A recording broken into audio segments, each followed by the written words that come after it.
हीच ती दृश्य होती कार्यक्रमाच्या सुरुवातीची, ज्याची मुलाखतीमध्ये एक म्हटलं होतं की ज्याच्यातनं या सगळ्या गोष्टी खरं तर सुरू झाल्या.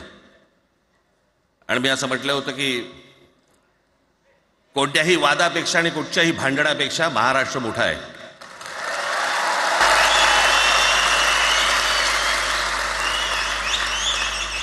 आज जवळपास 20 वर्षानंतर मी आणि उद्धव आम्ही एका व्यासपीठावरती आज येतो आहोत.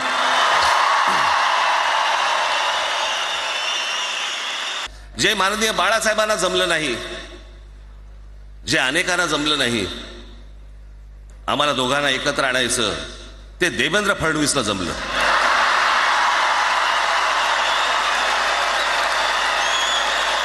आमच्या दोघांमध्ये जो काही अंतरपाठ होता तो आनाजी पंतांनी दूर केला.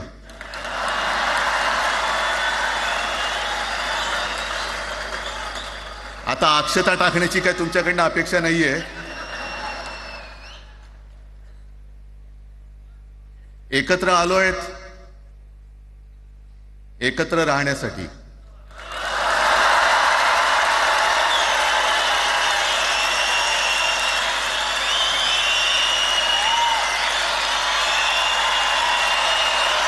पुढे पुढे काय काय गोष्टी घडतील, काय काय गोष्टी होतील कल्पना नाही, परंतु मला असं वाटतं की ही मराठीसाठीची एकजूट ही कायम राहावी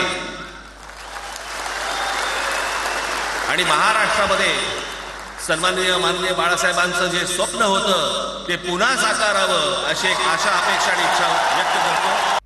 एकत्र आलोय एकत्र राहण्यासाठी.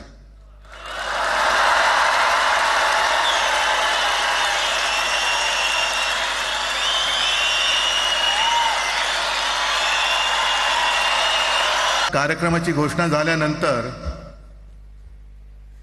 साहजिकच आहे सगळ्यांचं लक्ष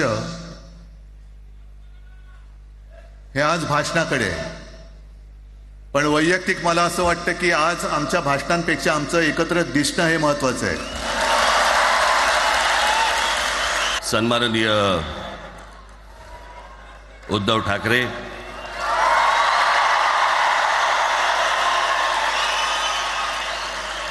आणि माझ्या जमलेल्या सर्व तमाम मराठी बांधवांनो, भगिनींनो आणि मातांनो,